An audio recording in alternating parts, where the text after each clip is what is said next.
جو ہے ان کو بھی اللہ تعالیٰ عین وقت پہ بتلاتے ہیں کہ فلاں کی روح جو ہے وہ قبض کر لی جائے۔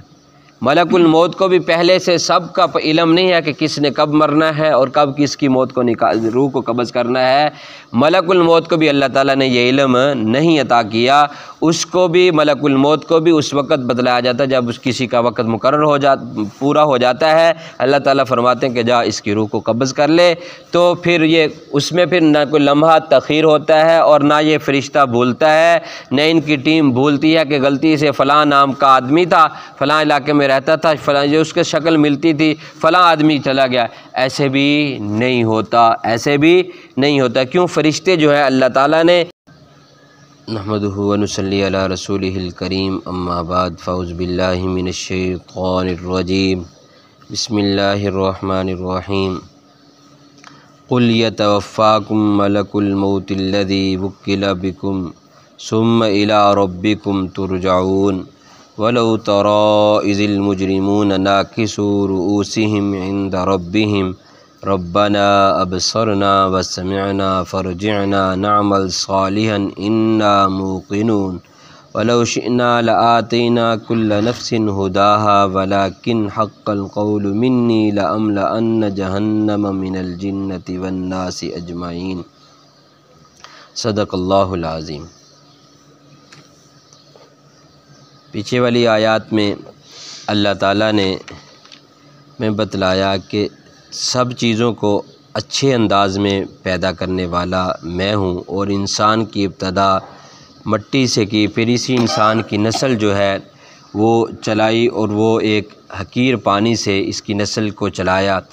پھر اس کو بنانے کا جو بنایا جس طریقے سے وہ بتلایا کہ ثم سواہ ونفخ فیہ من روحہ،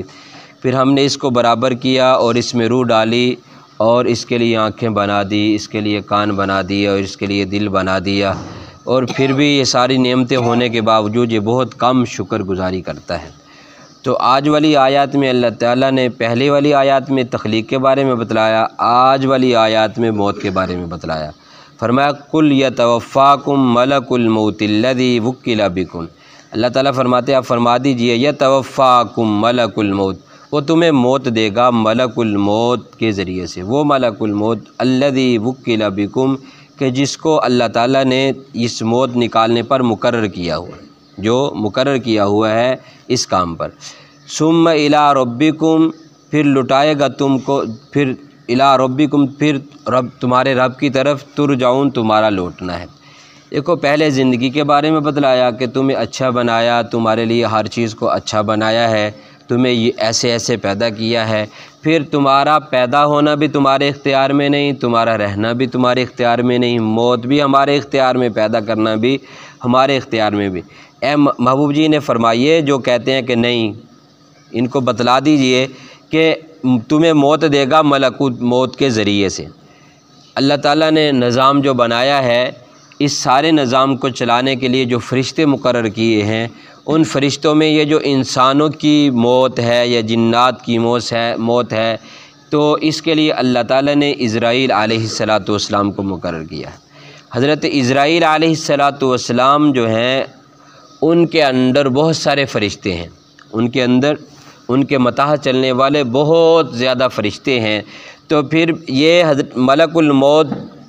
جو ہے، ان کو اللہ تعالیٰ نے موت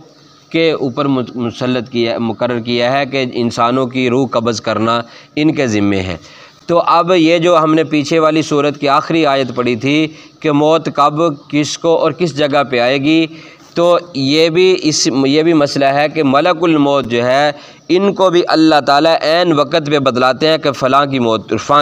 کی روح جو ہے وہ قبض کر لی جائے۔ ملک الموت کو بھی پہلے سے سب کا علم نہیں ہے کہ کس نے کب مرنا ہے اور کب کس کی موت کو روح کو قبض کرنا ہے۔ ملک الموت کو بھی اللہ تعالیٰ نے یہ علم نہیں عطا کیا، اس کو بھی ملک الموت کو بھی اس وقت بتلایا جاتا ہے جب کسی کا وقت مقرر پورا ہو جاتا ہے۔ اللہ تعالیٰ فرماتے ہیں کہ جا اس کی روح کو قبض کر لے، تو پھر یہ اس میں پھر نہ کوئی لمحہ تاخیر ہوتا ہے اور نہ یہ فرشتہ بھولتا ہے، نہ ان کی ٹیم بھولتی ہے کہ غلطی سے فلاں نام کا آدمی تھا، فلاں علاقے میں رہتا تھا، فلاں جو اس کے شکل ملتی تھی، فلاں آدمی چلا گیا، ایسے بھی نہیں ہوتا، ایسے بھی نہیں ہوتا۔ کیوں؟ فرشتے جو ہے اللہ تعالیٰ نے جیسے بنایا ہے، جس کام میں لگایا ہے اسی میں لگے ہیں، جو اللہ تعالیٰ حکم دیتے ہیں وہی کرتے ہیں، وہی کرتے ہیں، ان کے اندر غلط کرنے کا مادہ ہی نہیں ہے۔ تو اللہ تعالیٰ فرماتے ہیں کہ تمہیں موت دے گا، انہیں بتا دیجیے اللہ تعالیٰ تمہیں موت دیں گے ملک الموت کے ذریعے سے۔ ملک الموت وہ ہے کہ جس کو اس کام کے لیے تم پر مسلط کر دیا ہے، اور پھر جب تم مر جاؤ گے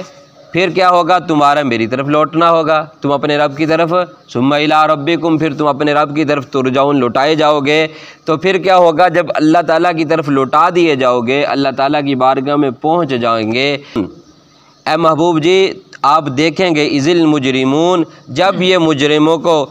کس وقت میں؟ قیامت کے دن، ناکسو رؤوسہم، جھکائے ہوئے ہوں گے اپنے سروں کو، اپنے سروں کو جھکائے ہوئے ہوں گے، عند ربہم، اپنے رب کے ہاں۔ کیا کہیں گے؟ سر کو جھکا کر عاجزانہ انداز میں کیا کہیں گے؟ ربنا ابصرنا، اے ہمارے رب ہم نے دیکھ لیا، ہم نے دیکھ لیا، وسمعنا، اور ہم نے سن لیا، فرجعنا، اور ہمیں لٹا دے۔ آج ہم نے دیکھ لیا ہے جو کچھ تیرے نبی بتلاتے تھے، جو کچھ تو نے قرآن میں بتلایا تھا، جو پیغام ہم تک پہنچا تھا، وہ آج ہم نے اپنی آنکھوں سے دیکھ لیا ہے، وہ آج ہم نے اپنی آنکھوں سے دیکھ لیا کہ یہ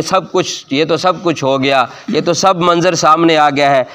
وسمعنا، اور ہم نے سن لیا ہے، جو کچھ سنا تھا وہ آج بھی سن لیا ہے کہ سب کچھ ہونے والا ہے، سب کچھ ہوگا۔ فرجعنا، بس اب ہماری التجا یہ ہے کہ ہمیں لٹا دے، ہمیں دوبارہ دنیا میں لٹا دے، نعمل صالحا، تاکہ ہم نعمل صالحا، ہم اچھے عمل کریں، ہم نیک عمل کر کے آئیں، انا موقنون، بے شک ہم فرما برداروں میں سے۔ تو یہ جب یہ التجا کرے گے مجرم لوگ تو کیا انہیں لٹا دیا جائے گا؟ نہیں، یہ اللہ تعالیٰ نے ایک نظام بنایا ہے کہ یہ جتنی دیر دنیا میں رہنا ہے، رہنے کے بعد جب جائیں گے قیامت کے دن جو قائم ہوگا، اس کے بعد کسی نے بھی دنیا میں لوٹنا نہیں ہے، کوئی بھی دنیا میں واپس نہیں لٹایا جائے گا۔ آپ نے بھی دیکھا، ہم نے زندگی گزاری ہے، کوئی بھی جو گیا ہے واپس نہیں پلٹا، واپس نہیں پلٹا، چاہے اس کے پیچھے رہنے والوں کے اندر جتنا بھی یعنی کہ قوت ہو، جتنا بھی مال ہو، جو کچھ ہو، وہ جتنے بھی نیک ہوں، جتنے بھی بزرگ ہوں، لیکن جو کوئی کسی کا چلا گیا ہے وہ واپس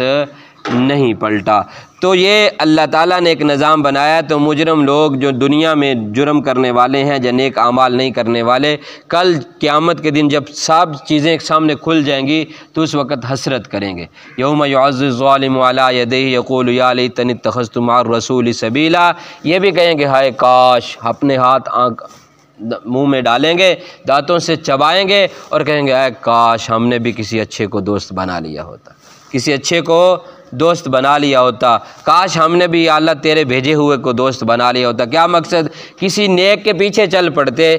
کسی نبی کی بات کو مان لیتے، پیارے نبی صلی اللہ علیہ وسلم کی بات کو مان لیتے، تو آج ہم بھی اچھے لوگوں میں کھڑے ہو جاتے، آج کی مصیبت سے ہم بھی بچ جاتے۔ لیکن یہ ساری التجائیں وہاں کی وہیں دری کی دری رہ جائیں گی، وہی کام آئے گا جو دنیا میں ہم کر کے چلے جائیں گے۔ تو اس لیے گزارش یہی ہے کہ ہم یہ دنیا کی تھوڑی سی جو زندگی ہے، یہ جرموں سے بچتے ہوئے، اللہ تعالیٰ کی فرما برداری کرتے ہوئے، پیارے نبی صلی اللہ علیہ وسلم کے طریقوں کو دیکھتے ہوئے اور اسی پر زندگی گزارتے ہوئے اپنی زندگی کی شام کر جائیں، اپنی دنیا کی زندگی ختم کر جائیں، تو انشاءاللہ کل قیامت کے دن پھر یہ افسوس